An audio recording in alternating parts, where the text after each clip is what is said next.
रास्ते भागे वहां से आगे, जिंदगी से चल कुछ और भी मांगे। क्यों सोचना है जाना कहाँ, जाए वहीं ले जाए जहाँ। बेसब्रियाँ बेसब्रियाँ बेसब्रियाँ बेसब्रियाँ।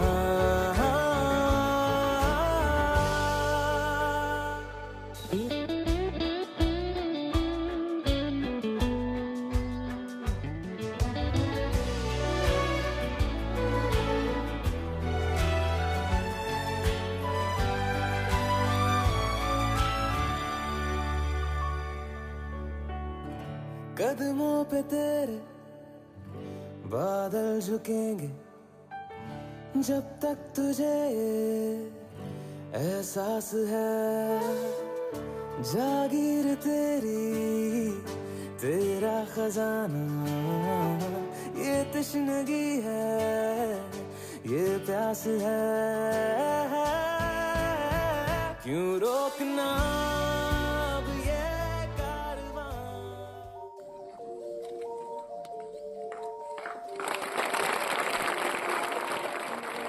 तेरा नाम है साजा, हो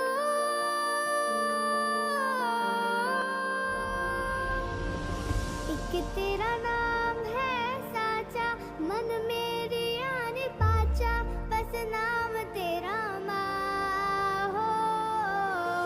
एक पहचान मेरी तू ही, जिंद जान मेरी तू ही, जहान मेरा माँ हो।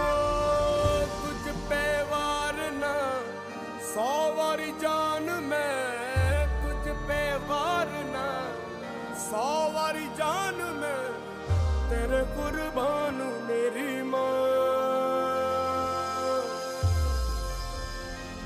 वंदे मातरम, वंदे मारे या कोई मारे ना, यहाँ अपनी भी थोड़ी अदा थोड़ा अंदाज है। ऐसे हैं चाहे वैसे हैं, अरे जो भी हैं जैसे हैं, खुद पे हमें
छत्तीसगढ़ महातारी तोला बारंबार प्रणाम है।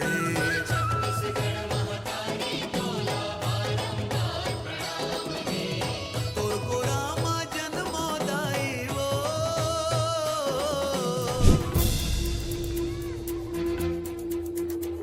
कंधों से मिलते हैं कंधे, कदमों से कदम मिलते हैं, हम चलते हैं जब ऐसे तो दिल दुश्मन के हिलते हैं।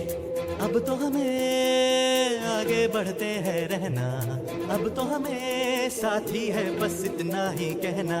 तेरी उंगली पकड़ के चला ममता के आंचल में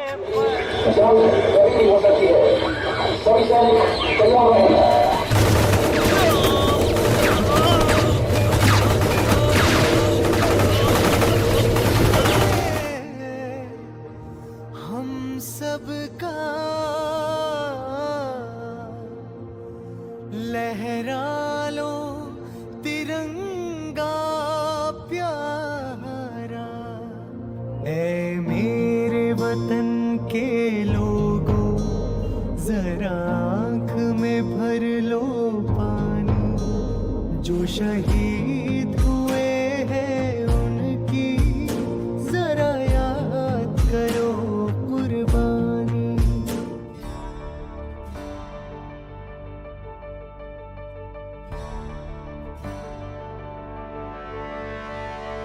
ऐ वतन वतन मेरे आबाद रहे तू,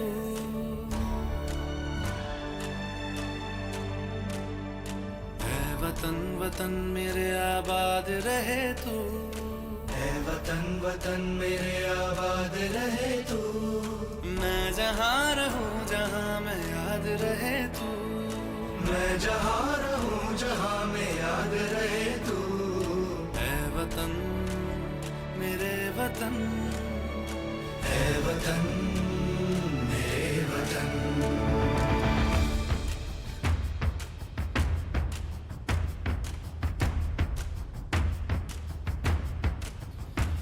तू ही मेरी मंजिल है पहचान तुझी से।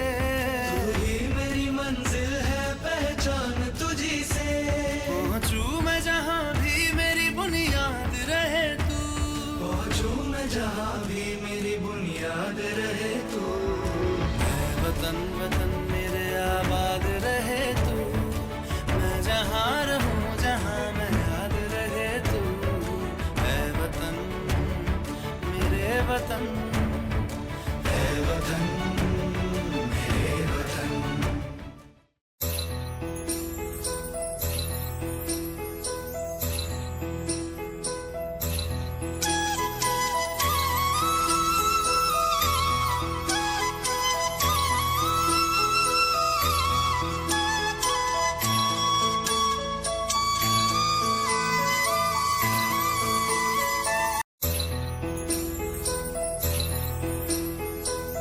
तो यह एक मीटिंग है जिसमें मिलजुल कर कुछ निर्णय लेना होता है।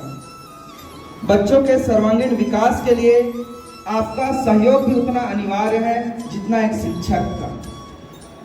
और नई शिक्षा नीति 2020 के अनुसार आपकी भूमिका महत्वपूर्ण मानी गई है। इसी भूमिका पर प्रकाश डालने के लिए मैं संकुल प्राचार्य मैडम आदरणीय श्रीमती मंजू शुक्ला से आग्रह करूंगा कि इसके सभी बिंदुओं पर प्रकाश डालकर नई शिक्षा नीति का परिचय कराएंगे। आदरणीय मैडम जी, आज हम सब यहाँ पर बच्चों के सर्वांगीण विकास के लिए एकत्रित हुए हैं और सर्वांगीण विकास में जो स्थिति है कि विद्यालय में यदि आधे बच्चे का विकास हो पाता है और आधे बच्चे का हम विकास नहीं कर पा रहे हैं, तो ये बहुत ही विडंबना की स्थिति हमारे सामने पैदा होती है। और आज हम इसी मुद्दे पर चर्चा करेंगे कि 100% बच्चों का सर्वांगीण विकास हम किस तरीके से कर पाएं। बहुत अधिक आवश्यकता है नीति में परिवर्तन की, तो लगभग 34 वर्षों पश्चात ये जो हमारी शिक्षा नीति है ये परिवर्तित हो गई है। और इसका उद्देश्य क्या है? किसी भी राष्ट्र को यदि ऊंचाइयों पर ले जाना है तो वहाँ की शिक्षा व्यवस्था को यदि हम मजबूत कर देते हैं तो कुछ समय के पश्चात वो और उसको कोई साधन आपको देने की जरूरत नहीं है, केवल वहाँ की शिक्षा को हम दुरुस्त कर लें और शिक्षा ऐसी हो जो अनुभव समझ के आधार पर हो। बालक और शिक्षक की कड़ी को मजबूत करना। यहाँ पर 3 मुख्य बिंदु बताए गए हैं, पालक, बालक और शिक्षक। यदि हम ये 3 धुरियां आपस में मिलकर काम करती हैं तो निश्चित रूप से हम शिक्षा के ऊंचाई बुलंदियों तक पहुंच सकते हैं। पालक व शिक्षक के बीच की कड़ी है छात्र के शारीरिक, मानसिक व सर्वांगीण विकास हेतु, बच्चों में भविष्य की संभावनाओं का आंकलन हेतु पालक व शिक्षक के बीच चर्चा का होना आवश्यक है। हमारा भविष्य हमारे वर्तमान पर निर्भर होता है, इसीलिए हमें अपने लक्ष्य पर कार्य करना होगा। इसी संदर्भ में मैं कुछ मुद्दों पर आपसे चर्चा करूंगी। पहला मुद्दा है मेरा कोना। बच्चों की पढ़ाई के लिए एक निश्चित स्थान तय करना है जहां बच्चा प्रतिदिन पढ़ाई कर सके, और जहां बच्चा पढ़ाई कर रहा है उसी के पास शाला का टाइम टेबल, समय सारणी चस्पा करें जिससे बच्चा पढ़ाई के लिए अनुशासित हो सके। मैं आप सभी को दस्तावेजी शनिवार के बारे में कुछ बातें बताना चाहती हूँ। बस्ते के दबाव, उसके बोझ से परे सीखने सिखाने कुछ बिल्कुल नया करने का निरंतर प्रयास है बैकलेस डे। बच्चों के लिए विद्यालय का वह विशेष दिन, जिस दिन वे विद्यालय में तो होंगे लेकिन उनके कंधे पर बस्ते का बोझ नहीं होगा। बच्चे उस दिन खेलेंगे, कूदेंगे, नाचेंगे, अभिनय करेंगे व आपदाओं से बचने के उपाय जानेंगे। साफ सफाई, साफ पानी छाने और उसको उबाल करके बच्चों को दें। हाथ का साफ सफाई भी उतना ही जरूरी है। ये सिर्फ नहीं है कि खाना पीना साफ हो, हाथ का भी साफ सफाई बहुत जरूरी है। तो और इसके बावजूद भी अगर बच्चों को डायरिया हो जाए तो ORS और जिंक का टैबलेट आप लोगों को ANM के द्वारा स्वास्थ्य केंद्रों में उपलब्ध है। कि मैं वर्षा जी से अनुरोध करूँगा कि वो हाथ किस तरीके से धोना है वो भी इम्पोर्टेंट है। कि अगर हाथ हम प्रॉपर वे में नहीं धोते हैं तो उससे भी संक्रमण हो सकता है, बीमारी हो सकती है। तो इसलिए मैं वर्षा जी से अनुरोध करूँगा कि वो आपको ये सिखाएं।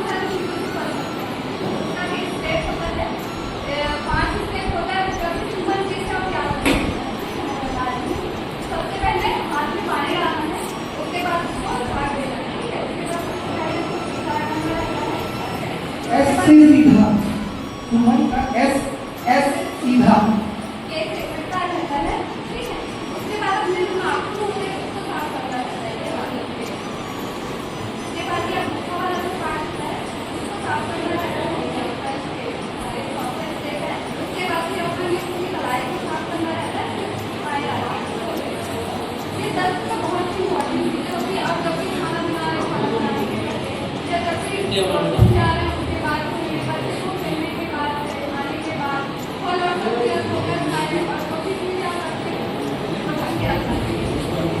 जाति निवास के संबंध में जानकारी देना है मुझे। तो क्या क्या दस्तावेज चाहिए जाति प्रमाण पत्र बनवाने के लिए? क्या क्या दस्तावेज चाहिए? बहुत सारे लोगों को पता भी नहीं रहता है कि क्या क्या दस्तावेज चाहिए। तो उसके लिए दस्तावेज की जानकारी दे रहा हूँ। सबसे पहले तो अंक सूची चाहिए, 3 क्लास का अंक सूची। उसके बाद जरूरत पड़ेगा आधार कार्ड की, पालक और बालक के आधार कार्ड की जरूरत पड़ेगा। साथ ही साथ हम अपने घर के जो बड़े हैं उनसे 5 या 6 पीढ़ी तक का नाम भी नोट करके बालक का मतदाता परिचय पत्र रख लिए रहेंगे, उसकी भी जरूरत पड़ सकता है। इसके अलावा दाखिल खारिज, अगर परदादा से है, अगर मिसल है तो दाखिल खारिज की ज़्यादा ज़रूरत नहीं पड़ेगा। अगर मिसल है जो पूर्वजों के राजस्व दस्तावेज होता है, खेती बाड़ी से संबंधित दस्तावेज होता है, एक शपथ पत्र की जरूरत पड़ेगा जो फार्म के साथ आपको मिलेगा। तो शपथ पत्र में नोटरी करवाने की जरूरत पड़ेगा। इसके साथ ही जन्म प्रमाण पत्र को शामिल कर सकते हैं। जन्म प्रमाण पत्र बच्चे का और पिताजी का एक फोटो की जरूरत पड़ेगा। तो जाति के लिए इतने दस्तावेज की जरूरत। बहुत ही बहुप्रशिक्षित कार्यक्रम का आयोजन है। न्योता भोज का कार्यक्रम कक्षा पहली से कक्षा 8वीं तक के जो बच्चे हैं उनके लिए आयोजित होता है, जहां पर MDM का संचालन होता है, मध्याह्न भोजन का संचालन होता है। इसी के तहत न्योता भोजन का आयोजन विद्यालयों में करना है। अब इसका आयोजन करेगा कौन? तो इसके लिए जितने भी व्यापारी वर्ग हैं, जो दानदाता लोग हैं, सामाजिक व्यक्ति हैं, गणमान्य नागरिकगण हैं, पालकगण हैं, ये सब न्योता भोज का आयोजन कर सकते हैं स्कूलों में। जिसको दान देना है, मान लो जैसे विभिन्न अवसरों पर दिया जा सकता है। जैसे आपके घर कोई मांगलिक काम हो रहा है, शादी ब्याह का कार्यक्रम है, तो आप बच्चों को न्योता भोज के लिए आयोजन कर सकते हैं। किसी का जन्मदिन है, किसी के बच्चे का जन्मदिन है, किसी के शादी की सालगिरह है, किसी के घर पूजा कथा वगैरह है, किसी के घर जमारा है, ऐसे बहुत सारे मांगलिक काम आते रहते हैं। ऐसे मांगलिक कार्यों में आप न्योता भोज बच्चों को खिला सकते हैं। विभिन्न प्रतियोगी परीक्षाओं, छात्रवृत्ति और विभागीय योजनाओं की जानकारी पर मैं संक्षिप्त रूप से आप लोगों के समक्ष चर्चा करना चाहूँगी, जिसमें से है सबसे पहले विभिन्न प्रतियोगी परीक्षाएं। तो हमारे स्कूल में जो हमारे बच्चों के लिए लाभदायी है, उन्हीं प्रतियोगी परीक्षाओं के बारे में आपको मैं जानकारी देना चाहूँगी। जैसे कि NMMSE परीक्षा जो कि हमारे 8वीं के बच्चों के लिए है। इसके अलावा NTSC की परीक्षा होती है जो कि राष्ट्रीय स्तर पर होती है, वो हमारे 10वीं के कक्षा के बच्चों के लिए होती है। और प्रतिभा सम्मान योजना जो कि कक्षा 4वीं से 12वीं तक के बच्चे उसमें सम्मिलित हो सकते हैं। ये परीक्षा सिर्फ ये नेशनल स्तर पे होती है, स्टेट स्तर पे तो बाकी 12th के बाद जो भी परीक्षा होती है वो तो है ही। तो इसमें थोड़ा सा शुल्क निर्धारित रहता है, लेकिन इसके लिए सबसे पहले शिक्षक तो अवेयर है, बच्चों को तो हम जागरूक करते ही हैं। इसमें सहयोग की अपेक्षा आप लोगों से है, यदि पालक इसमें सहयोग करें तो बच्चे जरूर आगे बढ़ेंगे। छात्रवृत्ति उन्हीं बच्चों को मिलता है 11वीं 12वीं में, आप लोगों को पता होगा, जिनका जाति और निवासी प्रमाण पत्र है। यदि हम स्टेट पे हमारा राज्य स्तर पे छात्रवृत्ति देते हैं तो, और स्कूल स्तर पर तो मिलता ही है, तो छात्रवृत्ति भी बहुत सारे टाइप से अपने बच्चों को मिलता है, जिसमें से है नैनीहाल छात्रवृत्ति। आप लोग तो इसके लिए अप्लाई करते ही हैं, जिसके पास श्रम कार्ड रहता है, जो कि कक्षा पहली से कॉलेज तक के सभी बच्चे उस पर छात्रवृत्ति ले सकते हैं, जिसको हम नैनीहाल छात्रवृत्ति कहते हैं। लेकिन इसके लिए मेन है आधार कार्ड का होना और जाति और निवासी का होना। तो बच्चों के शिक्षण को अधिक मजेदार बनाने के लिए एक फाउंडेशनल स्टेज बनाया गया है, जिसे ई जादुई पिटारा का नाम दिया गया है। जादुई पिटारा 3 से 8 वर्ष की आयु के बच्चों के सीखने के अनुभव को बढ़ाने के लिए एक शैक्षणिक उपकरण है। ये जादुई पिटारा क्या है? जादुई पिटारा बच्चों के लिए एक मजेदार शिक्षण अनुभव है। नई शिक्षा नीति के तहत लाए गए इस पिटारे का मकसद बच्चों का समग्र विकास करना है। इसमें कई तरह की चीजें शामिल की गई है, जिनसे पढ़ाई कराई जाती है। इसमें खेल खिलौने, कहानियाँ, पहेलियाँ, संगीत, नृत्य, चित्रकला और जीवंतता से भरा वातावरण शामिल है। जादुई उसी तरह से Diksha app, digital infrastructure for knowledge sharing app है। इसमें आप जैसे ई जादुई पिटारा में हम बहुत सारे गतिविधियों के माध्यम से सिखाते हैं, उसी तरह से दीक्षा ऐप है। दीक्षा ऐप के माध्यम से हम पाठ्य पुस्तक या उससे संबंधित जो चीजें हैं उसको हम दीक्षा ऐप के माध्यम से भी बच्चों को कोई भी इंसान के जीवन के बारे में हम कल्पना नहीं कर सकते। और ये इको क्लब जो चल रहा है उसमें नेशनल प्रोग्राम है। यहाँ पर CEE सेंट्रल इन्वायरमेंट एजुकेशन के तहत एक प्रोग्राम चलाया जा रहा है, जिसमें 3 चीज़ों को, जिसमें जल संरक्षण, कचरा प्रबंधन और बायोडाइवर्सिटी, जैव विविधता को लेकर एक प्रोजेक्ट चलाया जाता है, जिसमें हमारे विद्यालय ने इसमें पार्टिसिपेट किया था। तो 2022-23 में हमारे विद्यालय ने रीजनल में छत्तीसगढ़ से अकेले स्कूल जिनका चयन हुआ था इको क्लब से, उसमें से बच्चे लोग गए थे, बच्चों को चयन हुआ था, उसमें सर्टिफिकेट वगैरह आया था। उसमें मैं और प्रिंसिपल मैडम नैनीताल गए थे उसको अवार्ड सेरेमनी अटेंड करने के लिए, और लास्ट 2023 में उसमें हमारा विद्यालय नेशनल में आया था, नेशनल में छत्तीसगढ़ से आया था। उसके अवार्ड सेरेमनी के लिए हम लोग को पंचमढ़ी बुलाया गया था। इस नेशनल अवार्ड के तहत एक चीज़ और है कि यहाँ अगर नेशनल के हम लोग इस बार शॉर्ट लिस्टेड में थे, अगर नेशनल में आते हैं तो यहाँ से 5 बच्चों को फ्लाइट की टिकट फ्री दी जाएगी। बेंगलोर में उनको अवार्ड सेरेमनी के लिए बुलाया जाएगा और फ्लाइट की टिकट प्लस 50,000 विद्यालय को दिया जाएगा और सभी बच्चों को वहाँ 5 स्टार होटल में 3 दिन का रहना खाना फ्री है। तो हम लोग पूरी कोशिश करें कि हमारे बच्चे जो है गांव के हैं, तो हमारी पूरी कोशिश रहती है कि वो गांव के बच्चे उस हवाई जहाज की यात्रा कर सके, उस अनुभव को अच्छे से वो लाभान्वित हो सके, जो इस प्रोजेक्ट हमें आ रहे हैं उस चीज़ को लाभान्वित कर सके। और इसका मेन उद्देश्य ये है कि पर्यावरण से बच्चों को जोड़ना। यह जो बैठक है पालक, शिक्षक और बच्चों को सामंजस्य बनाकर उनके जो पढ़ाई के स्तर है उनको सुधारने के लिए है, और विभिन्न गतिविधियाँ जैसे पर्यावरण संरक्षण है, बच्चों को जाति निवासी छात्रवृत्ति है, ननिहाल शासन की अलग से जो योजना है उसमें छात्रवृत्ति मिलता है, और पर्यावरण संरक्षण इको क्लब जैसे मैडम ने अभी बताया कि पर्यावरण संरक्षण, आज हम दिन प्रतिदिन पेड़ को काटते जा रहे हैं लेकिन एक पेड़ नहीं लगा रहे हैं। उसका जो वजह है आज बारिश का कम होना है,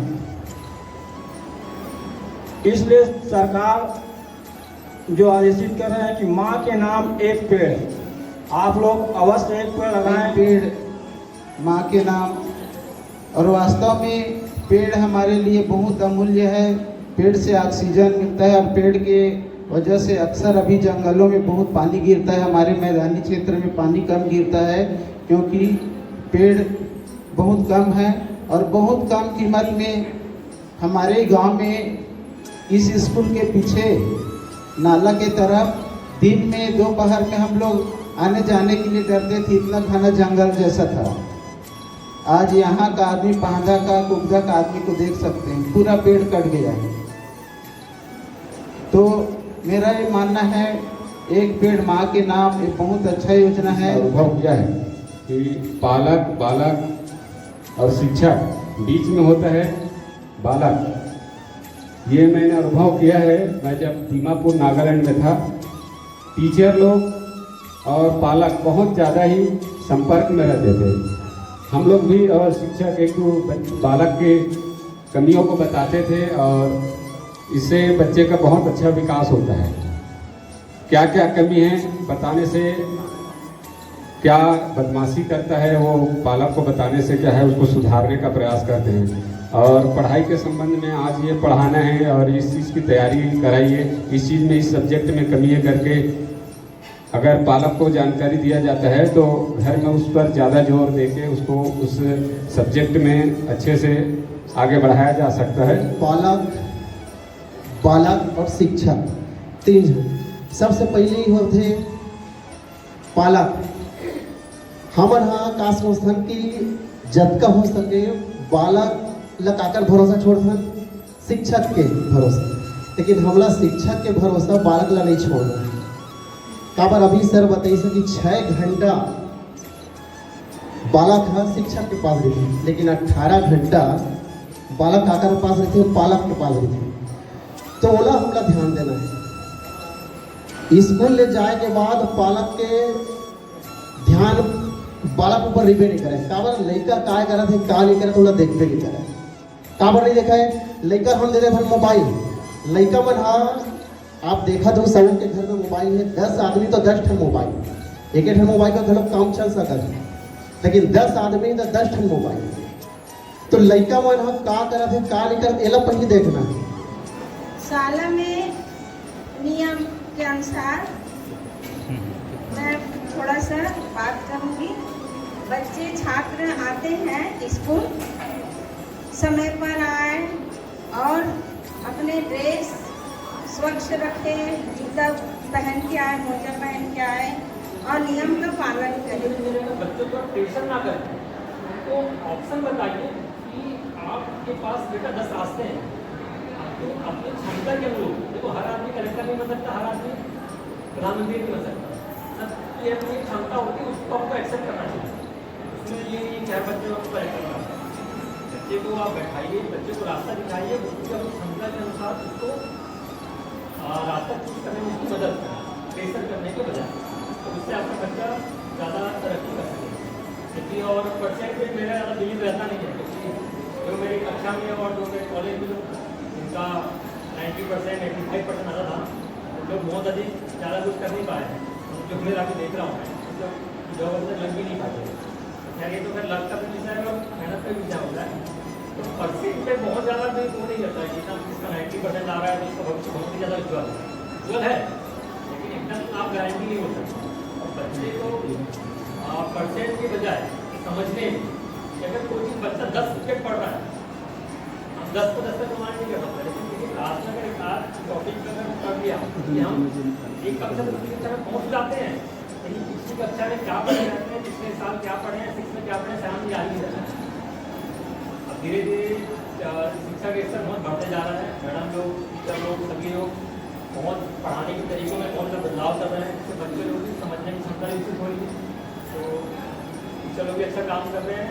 आप लोगों से उम्मीद थी, इसलिए आप लोग को बुलाया गया, आप लोग भी घर पे, क्योंकि हम लोग 100% नहीं कर सकते, बच्चा 6 घंटे पढ़ेगा यहाँ पे, बाकी तो 18 घंटे आपके पास है। तो इसके बौद्धिक विकास के लिए हम उम्मीद करते हैं कि आप लोग सहयोग करें, जिससे बच्चों का भविष्य बढ़े, स्कूल का भी और देश का भी।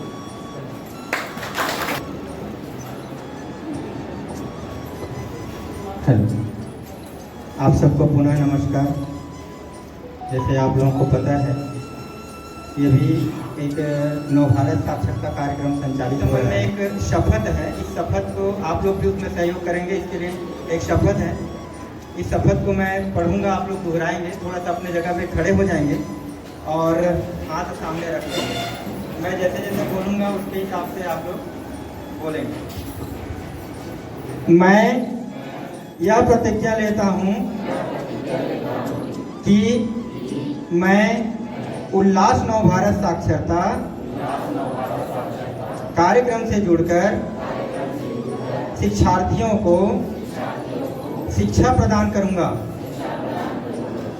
और कर्तव्यपूर्ण भाव से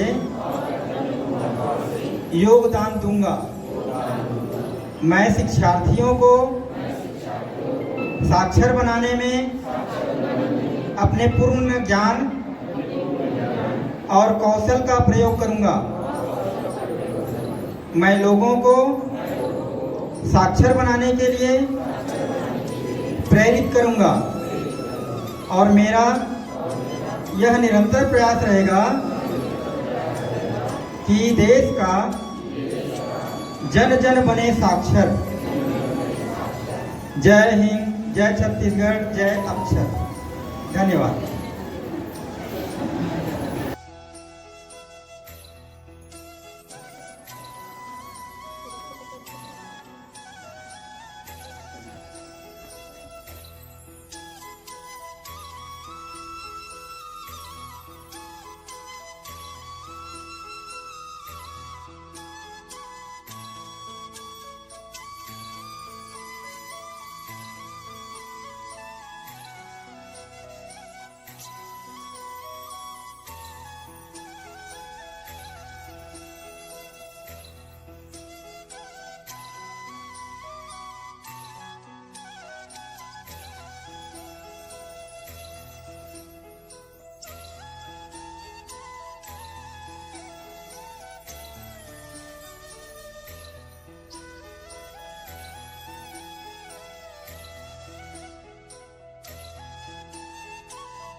कुछ पाने की हो आस आस, कोई अरमा हो जो खास खास आशाएं, हर कोशिश में हो बार बार करे। इस साल लगभग 2 सालों का कठिन परिश्रम, लंबे कठिन परिश्रम के बाद, लंबे गाइडेंस के बाद हमारे ये जो 5 बच्चे हैं और हमारी guide teacher Shrimati Sahu madam, इनका जो चयन हुआ है राष्ट्रीय स्तर के लिए अपने विद्यालय का जैव विविधता बायोडाइवर्सिटी का जो प्रोजेक्ट है राष्ट्रीय स्तर के लिए चयन हुआ है। और सबसे खुशी की बात ये है कि इस प्रोजेक्ट में हमारे जो चयनित बच्चे हैं, ये बच्चे रायपुर से बेंगलोर का जो सफर है वो हवाई जहाज से, एरोप्लेन से तय करेंगे।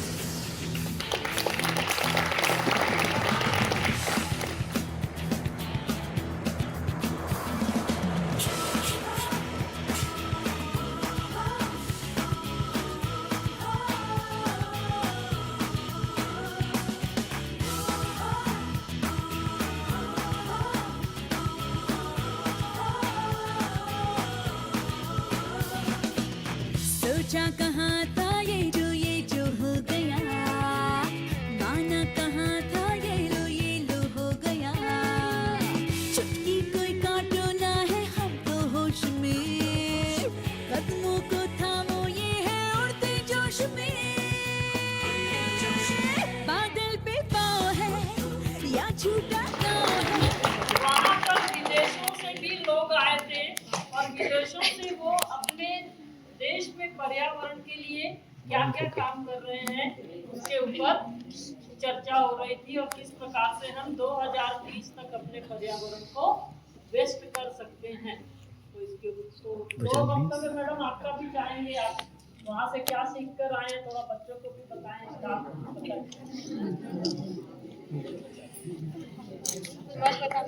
इंटरनेशनल कॉन्फ्रेंस में लगभग 25 देशों के लोग आए थे, अलग अलग देशों से। उन्होंने पर्यावरण के ऊपर भी काम किया है। लेकिन सबसे अच्छी बात यह है कि हमारा जो छत्तीसगढ़ है वो सीड बॉल बनाने में सबसे प्रथम स्थान पे है। ये सबसे बड़ी उपलब्धि हमारे छत्तीसगढ़ की। कोई भी देश अभी तक सीड बॉल नहीं बनाता है। सीड बॉल समझते हैं आप लोग? एक जो खाद का ये रहता है गोला, उसके अंदर सीड डालते हैं। सीड मतलब बीज। और जो कांकेर वगैरह एरिया वाले बच्चे हैं, यहाँ भी उस बॉल को आप रास्ते चलते कहीं भी आप पानी गिरता बारिश में ना, तो आप डाल सकते हो। उस सीड बॉल से नया पेड़ उग सकता है। तो जितने भी कंट्री आए थे सबने इसको एक्सेप्ट किया है कि छत्तीसगढ़ में ये पहला सीड बॉल वाला प्रोजेक्ट है, बहुत ही अच्छा है।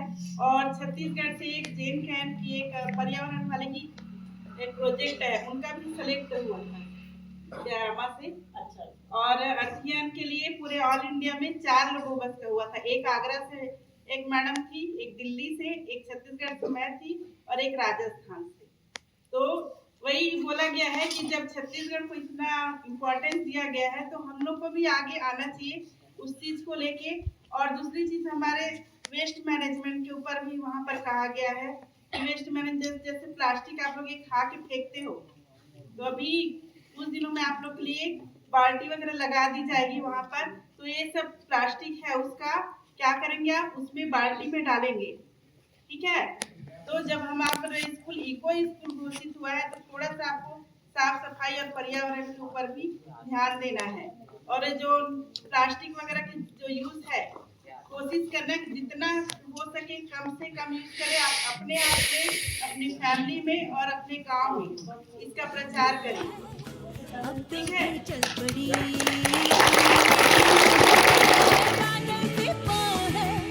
या झूठा गाँव है, अब तो भाई चल पड़ी अपनी ये नाव है।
हमें इस दिन को प्रदान किया है। इस दिन में हम यह संकल्प लेते हैं कि अपने संविधान के अनुरूप आचरण करेंगे और अपने अधिकारों के साथ साथ अपने कर्तव्यों को भली भांति निर्वहन करेंगे और हमारे देश के भविष्य, हमारे बच्चों को एक अच्छा नागरिक बनने में अपनी सेवाएं देंगे। आज इस मंच पर हमारे बीच बहुत गर्व की बात है कि हमारे बीच हमारे शाला विकास एवं प्रबंधन समिति के अध्यक्ष सुमित शर्मा जी, डॉक्टर रोहित साहू जी और सर्वप्रथम बहुत ही हर्ष का हमें अनुभव हो रहा है। हमारे बीच पूर्व सैनिक एवं सदस्य हमारे एसएमबीसी के रोमनाथ वर्मा जी, एसएमबीसी सदस्य सोहन साहू जी और सीआरपीएफ के जवान भी हमारे बीच उपस्थित हैं और ये सभी हमें अपने कर्तव्य पथ पर चलने की प्रेरणा देते हैं। इन्हीं कर्तव्य पथ की प्रेरणा के साथ साथ मैं सभी को पुनः गणतंत्र दिवस की बधाई देती हूँ। हमारे शिक्षक, हमारे प्यारे बच्चों और समस्त ग्रामवासी को इसी के साथ जय हिंद, जय भारत।